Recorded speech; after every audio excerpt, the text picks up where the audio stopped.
El regreso de Donald Trump a la Casa Blanca en 2025 ha reconfigurado la política global de la noche a la mañana. Durante meses, prometió que podría terminar la guerra en Ucrania en solo 24 horas. El mundo ahora observa cómo cumplirá esa promesa. Muchos esperaban un gran cambio en el enfoque, pero lo que siguió sorprendió a todos.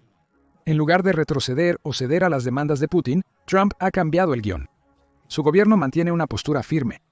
Si Rusia no acepta terminar la guerra bajo términos que ambas partes puedan aceptar, entonces Moscú enfrentará consecuencias económicas mucho peores que cualquier cosa que haya visto antes. ¿Qué cambió entonces? ¿Trump tiene un plan real para terminar esta guerra? Analicemos la postura de Trump sobre el conflicto.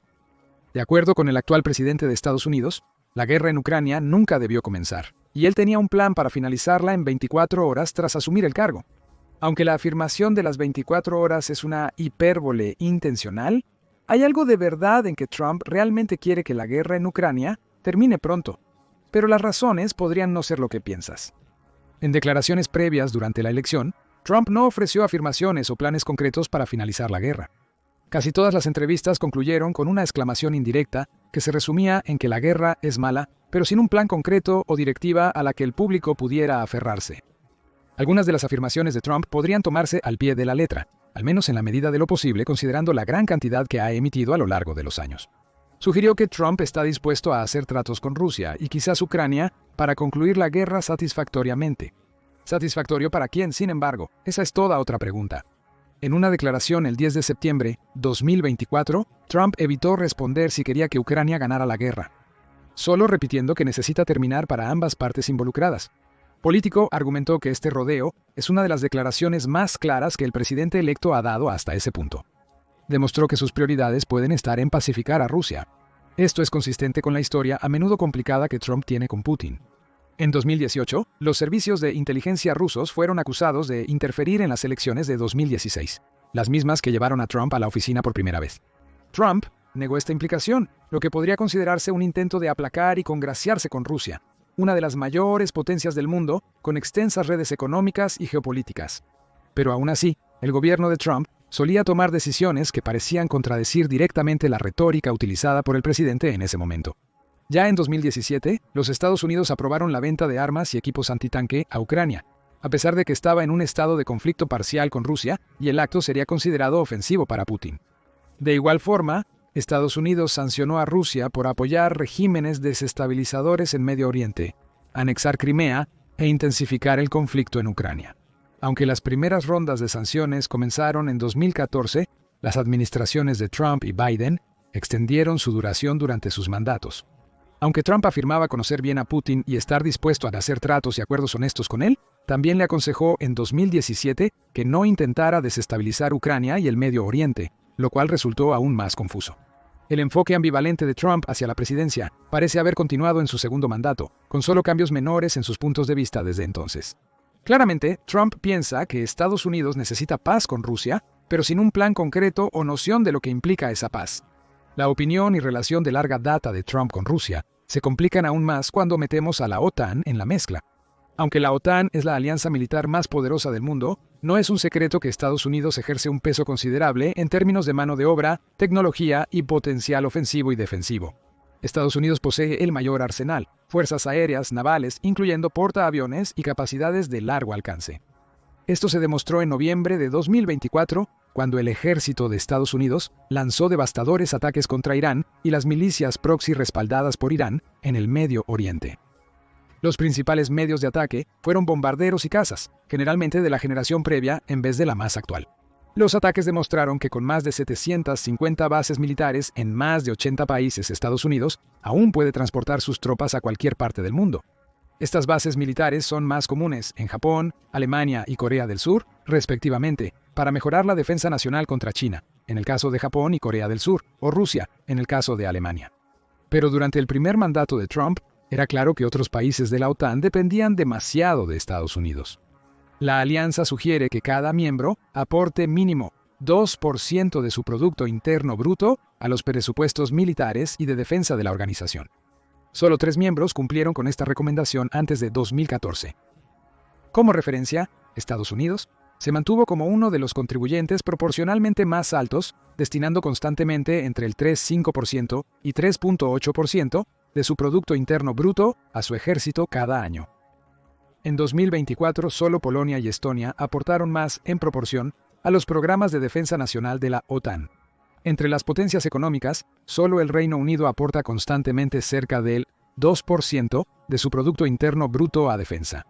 Alemania, Francia e Italia contribuyeron todos menos del 1,5% anualmente antes de la guerra en Ucrania.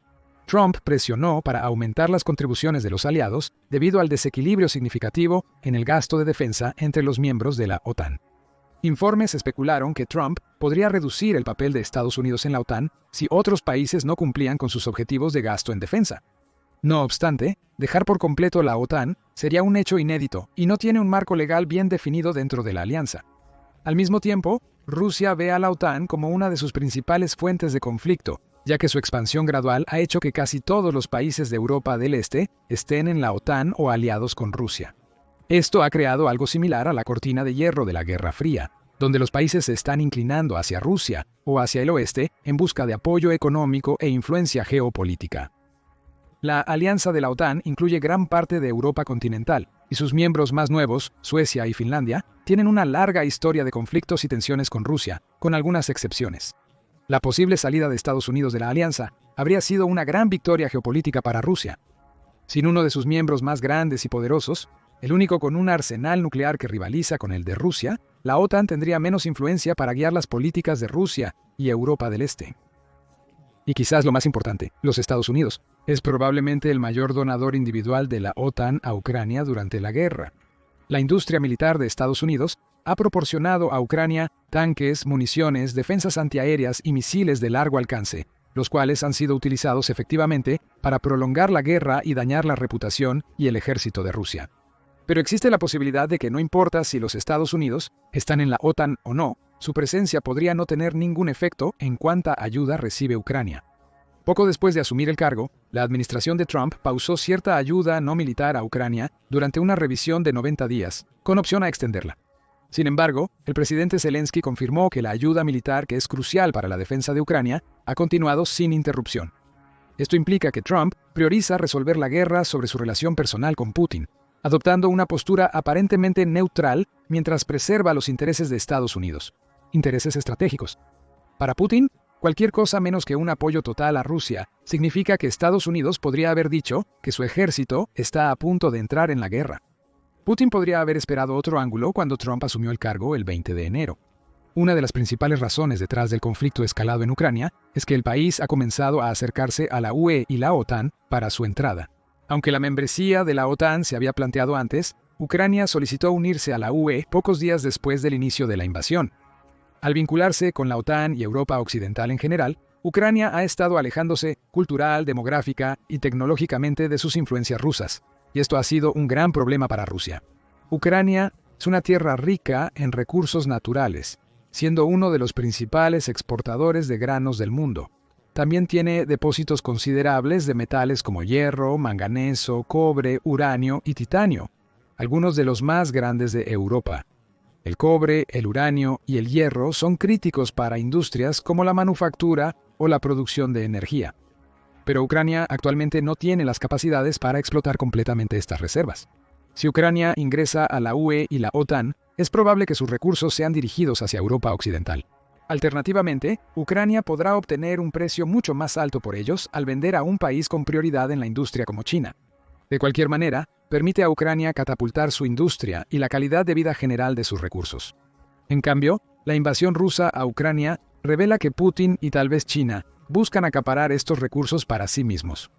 Putin no renunciará a la guerra a menos que Estados Unidos, o más bien Trump, revierta muchas políticas implementadas desde el inicio del conflicto.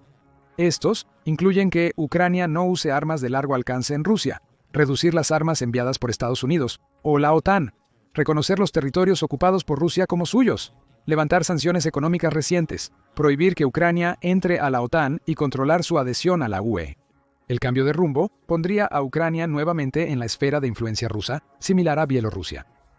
Otro factor que complica la situación es que Rusia y Estados Unidos están técnicamente en un conflicto por proxy en Medio Oriente. Rusia es uno de los principales exportadores de armas y equipos a Siria e Irán. Este último ha estado financiando milicias anti-israelíes en los países vecinos. Irán ha estado proporcionando a Rusia drones kamikaze de largo alcance, como los Shahid 136, los cuales han estado acosando a Ucrania por años. Por otro lado, los Estados Unidos han donado más ayuda económica y militar a Israel que a cualquier otro país en el mundo. Esto ha permitido que el país sea uno de los pocos capaces de crear una pared antiaérea que lo protege de interferencias a larga distancia. Con Israel e Irán y sus proxies en conflicto abierto, Putin podría esperar que resolver la guerra en Ucrania a su favor la pondría en su esfera de influencia, reduciría la presión geopolítica que la OTAN puede ejercer y ayudaría a Irán contra Israel. Por otro lado, Estados Unidos desconoce cuánto apuesta Rusia a una guerra prolongada para vencer, y que el acuerdo negociado por ellos es quizás una de sus pocas oportunidades para salir del conflicto sin perder otros 100.000 soldados y destruir totalmente su economía en el proceso. Con ese objetivo, Trump podría beneficiarse siendo diplomático con Rusia y Ucrania. Esto podría permitir a Estados Unidos controlar dónde y cómo Rusia vende sus hidrocarburos. Actualmente, Estados Unidos compra parte de su petróleo a India, que a su vez lo adquiere de Rusia. En 2023, Estados Unidos compró combustible por un valor de alrededor de $5.140 millones. Esto fue consecuencia de la prohibición de la administración Biden a las compras directas de petróleo ruso en Estados Unidos. Un nuevo acuerdo podría eliminar al intermediario y potencialmente crear una oferta lo suficientemente lucrativa para que Rusia reduzca sus exportaciones a China. Esto permitiría a Estados Unidos dominar el comercio de petróleo, ya que China aún carece de suficientes alternativas al transporte marítimo. ¿Por qué importa esto? Trump hizo otras afirmaciones audaces, como usar el ejército para controlar los cárteles en México, llevar a cabo deportaciones masivas de inmigrantes ilegales y proponer una revisión de los sistemas de defensa nuclear y aérea del país. Estos programas son sumamente costosos y cualquier ganancia que Trump obtenga de Rusia podría usarse para financiarlos. Trump también ha buscado impulsar la manufactura nacional. La última afirmación audaz es imponer aranceles significativos de hasta el 60% en productos de México o China. Esto podría beneficiar a las industrias nacionales, pero será insostenible a corto plazo, ya que el precio de ciertos bienes de consumo y manufactura podría dispararse. La estrategia de Trump también puede aprovechar la dominancia militar de Estados Unidos, negociando mejores acuerdos de defensa con los aliados de la OTAN, lo que podría requerir mayores contribuciones financieras o compras militares. Para que Estados Unidos permanezca en la alianza, Trump podría exigir que los otros miembros gasten más de sus presupuestos o incluso paguen directamente a Estados Unidos para acceder a equipos y sistemas de defensa vitales, como compartir el paraguas nuclear que han construido. El mismo concepto podría aplicarse a los países del Indo-Pacífico, como Corea del Sur, Japón y Taiwán. Estos países tienen conflictos actuales con Corea del Norte, Rusia y China, respectivamente. Con los tres últimos países poseyendo armamento nuclear o capaz de portar armas nucleares, los Estados Unidos, extendiendo su cobertura de defensa nuclear a Corea del Sur, Japón y Taiwán, podría ser una empresa económica lucrativa. Simultáneamente, el mero efecto que los Estados Unidos, la protección sugiere que la participación del ejército podría reducirse, ya que incluso China es poco probable que entre en conflicto con Estados Unidos en las próximas décadas, según la mayoría de las estimaciones. Corea del Norte es una excepción, ya que Rusia ha comenzado a comerciar extensamente con ellos, enviando alimentos y tecnología a cambio de municiones, especialmente rondas de artillería. Rusia controla en gran medida los avances armamentísticos de Corea del Norte. Si Rusia opta por no compartir sus tecnologías y sistemas de misiles más efectivos con Corea del Norte, esta seguiría siendo una molestia menor para Corea del Sur, que ocasionalmente solicitaría ayuda y compra de equipo militar a Estados Unidos. En el frente de Israel, dado que Estados Unidos trabaja con Israel, Trump podría intentar influir en la cantidad de equipo militar que Irán recibe de Rusia. Aunque se estima que Israel tiene una ventaja industrial y tecnológica decisiva, Irán ha intensificado sus defensas. Si Rusia continúa con su estrategia actual, el conflicto podría prolongarse más de lo deseado y generar más crisis humanitarias. Considerando estos factores, es evidente por qué Trump intenta minimizar su actitud amistosa hacia Putin. Ambos líderes tienen mucho que ganar siendo diplomáticos y despiadados al intentar forjar el mejor acuerdo para terminar la guerra en Ucrania. Sin embargo, Trump tiene una ventaja decisiva en que la economía estadounidense no está al borde del colapso, y que la demografía del país no ha caído en picado debido a un éxodo de profesionales capaces y a un aumento masivo de las tasas de mortalidad para soldados inexpertos y jóvenes como ha sucedido en Rusia. De forma preocupante, el impacto real en Ucrania podría ser solo un detalle menor en un contexto más amplio. Si Zelensky no acepta estos términos y Trump cumple sus promesas de detener las donaciones militares y obligar a la OTAN a retirar su apoyo al conflicto, no se puede predecir lo que sucedería en las líneas del frente en Donbass y Kursk. ¿Cómo afecta eso las recientes declaraciones entre Trump y Putin? A Putin no le gusta perder, lo cual no sorprende ya que ha sido presidente por más de 20 años en un país que originalmente solo permitía 2 periodos de 4 años. Esto implica que si Trump intenta minimizar los avances rusos en Ucrania o exige demasiado en un acuerdo de paz, podría empeorar la situación. Paradójicamente, podría ser más difícil persuadir al gabinete de Trump, ya que la retórica predominante ha sido que Rusia es el atacante definitivo y Ucrania tiene derecho a defenderse. Después de todo, la administración de Estados Unidos, bajo Biden, permitió a Ucrania usar misiles de largo alcance ofensivamente en territorio ruso, lo que provocó otra escalada y habló de usar armas nucleares o misiles balísticos por parte de Rusia. Rusia es un cañón suelto. Putin ha amenazado con usar armas nucleares durante la guerra, haciendo que la OTAN vacile en entregar algunos equipos y sistemas militares vitales. Muchas de estas líneas rojas han sido cruzadas sin una respuesta significativa por parte de Rusia. Pero eso puede que no dure. Si Rusia decide usar armas nucleares, no se puede predecir la reacción en cadena que podría causar. Primero, Ucrania está geográficamente cerca de Rusia, por lo que los ataques a gran escala perjudicarían a Rusia y a los países vecinos de Ucrania también. En un escenario más realista, los misiles nucleares serían interceptados por los sistemas antiaéreos actuales. Sin embargo, si Estados Unidos deja de financiar el envío del sistema, Ucrania podría quedar indefensa. De manera similar, Putin sabe que Trump no tiene un historial estelar cuando se trata de hacer promesas y afirmaciones audaces durante sus campañas presidenciales. Puede aprovecharlo para esclarecer algunas de sus prioridades. Mientras tanto, Rusia estaría en desventaja hasta que la administración de Trump defina su postura sobre las donaciones militares y su influencia en el enfoque de la OTAN hacia el conflicto. ¿Pero qué piensas tú?